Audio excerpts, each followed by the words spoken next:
Bonjour à toutes et à tous, soyez les bienvenus sur Tremplin TV. Aujourd'hui, je suis accompagné de Benoît Ness. Bonjour Benoît. Bonjour Emmanuel. Benoît, tu es expert en recrutement et aujourd'hui, de quoi tu souhaites nous parler? Aujourd'hui, on va parler du CV. Du CV, pourquoi? Parce que c'est important côté candidat de comprendre certaines choses et côté employeur d'analyser certaines choses. Ok, alors vas-y, on t'écoute. Alors déjà, je vais te parler de tripophobie. Tripophobie, Ouais. c'est quoi? Alors la tripophobie, c'est pas un gros mot, c'est la peur du vide côté employeur, des trous dans le CV. Donc côté candidat, on a toutes les armes pour y répondre parce qu'on ne laisse pas une question sans réponse, sinon ça nous pénalise. On peut être mis de côté parce qu'on se dit, bon ben voilà, on n'a pas la réponse, alors que là, à côté, on a un parcours linéaire où on a toutes les réponses. Donc déjà, ça va être de répondre à ses propres trous. On ne rajoute pas quelques mois par-ci, quelques années par-là. On dit la vérité, on est parti à l'autre bout du monde pour se chercher, pour se découvrir.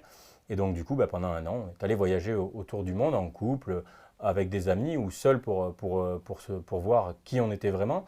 Donc on a testé une nouvelle langue, une monnaie qu'on ne connaît pas, on a visité des lieux parfois magnifiques. Et donc tout ça va amener une certaine force à cette personne-là. Et donc il faut qu'elle l'écrive, il faut qu'elle retranscrive 2009-2010, qu'est-ce que vous avez fait?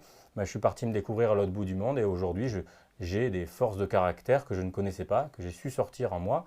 Et voilà, et ça, c'est pas mal d'écrire ça sur un CV. Aujourd'hui, vous avez tendance à mettre quelques mois de plus par-ci, quelques mois de là, parce qu'on se dit, je ne vais pas lui dire que je suis parti au Pérou.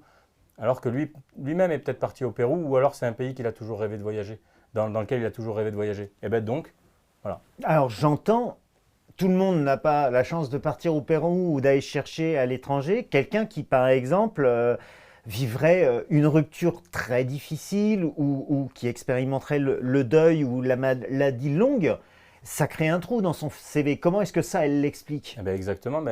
Alors, c'est aussi simple, c'est la même chose. C'est en restant elle-même. Un CV, c'est une carte d'identité, donc c'est vous. Donc, une carte d'identité, on ne peut pas la modifier. Un CV, on peut le modifier. Donc, on va dire qui on est sur ce CV-là.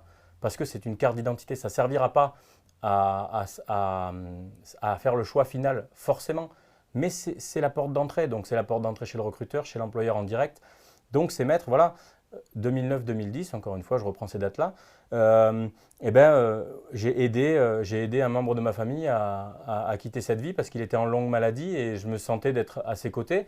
Ou bien j'ai mal vécu le deuil d'un parent et du coup, j'ai eu ce contre-coup et je ne me sentais pas d'aller bosser parce que j'avais plus ma joie de vivre.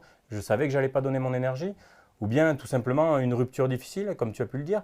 Et du coup, il y a eu besoin de me recentrer, de retourner vers ma famille parce que ça a été un coup dur pour moi. J'avais envisagé des enfants. Tout ça, faut le mettre. Rupture compliquée qui m'a permis de me recentrer sur moi. Mettre en avant sa vulnérabilité, c'est une force.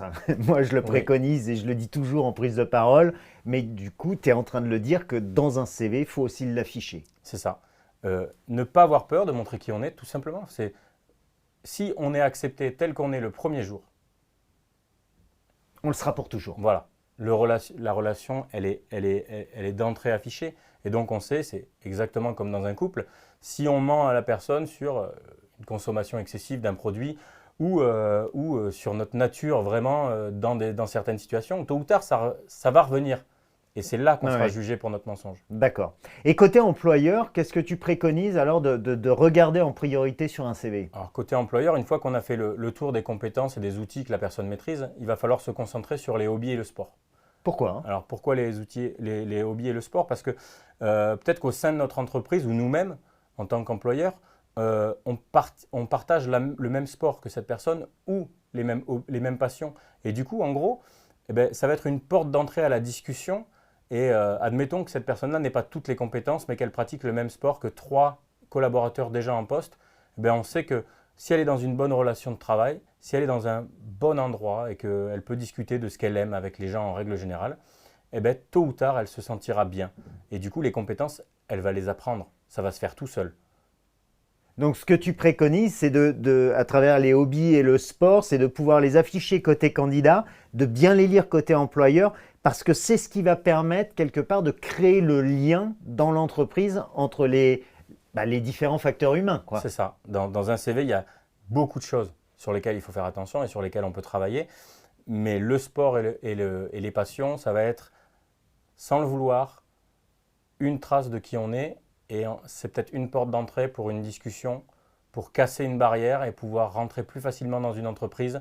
Et du côté de l'employeur, ben voilà, peut-être qu'il est tellement fan de rugby que du coup, ben, si la personne fait du rugby, il va pouvoir en discuter avec son salarié et du coup, ben, voilà, il a cassé une barrière sans le savoir, juste en lisant. Merci énormément pour ce mot qui vient enrichir mon vocabulaire, Ce la n'est pas un gros mot. tripophobie. Nous, on se retrouve très bientôt avec Benoît pour une autre vidéo sur le recrutement et toujours tes bons conseils. À bientôt. À bientôt.